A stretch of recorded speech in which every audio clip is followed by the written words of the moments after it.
আর তারপর আমি তোমার জলের মধ্যে ঠেলে ফেলে দেবো।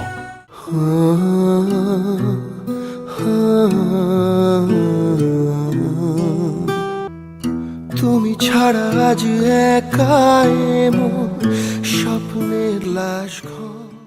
জলে ঠেলে ফেলে দেব, সে তার কানে কানে বলেছিলেন এ কথা রাহুল। তবে কি এ কথার জন্য ইচ্ছে করেই রাহুলকে ফেলে দিয়েছিলেন শ্বেতা?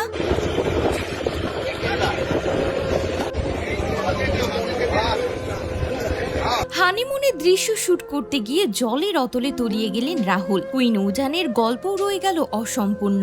এক রোমান্টিক দৃশ্যে উজান বলেছিল, কানে কানে তোমায় বলা আমি তোমাকে ভালোবাসি, তারপর আমি তোমাকে জলে ঠেলে ফেলে দেব, জলের মধ্যে পড়লে তোমার লাগবে না, বিশ্বাস করো। এই দৃশ্যের কমেন্ট বক্সে এক নেটিজেন লেখেন, বেচারা নিজেই চলে গেল, জলে ফেলবে কি নিজেই চলে গেল গো। আরেকজন লেখেন, এরকম কোনো দৃশ্য করতে গিয়ে দুর্ঘটনা ঘটেনি তো?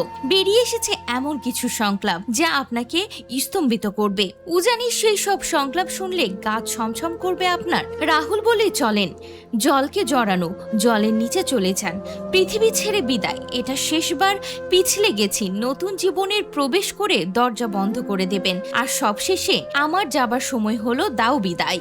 এই দৃশ্য দেখে সোশ্যাল মিডিয়ায় অনেকেই দাবি করছেন হয়তো রাহুলের চরিত্রে জলে ডোববার কোনো দৃশ্য চিত্রনাট্যে ছিল, তার জেরেই ঘটেছে দুর্ঘটনা। সত্যি ধামাচাপা দেওয়ার চেষ্টা চলছে।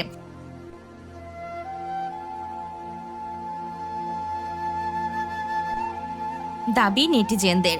এক দর্শক লিখেছেন, তালসারিতে যখন এই ভয়াবহ দুর্ঘটনাটি ঘটে ঠিক সে সময়কালেই টিভিতে এই এপিসোডটি সম্প্রচারিত হচ্ছিল। দর্শক লিখেছেন, উনি যেন নিজের কথা সংলাপের মাধ্যমে বলে চলেছেন, ঈশ্বর যেন বলিয়ে নিচ্ছেন ঠিক সে সময় কি ঘটতে চলেছে।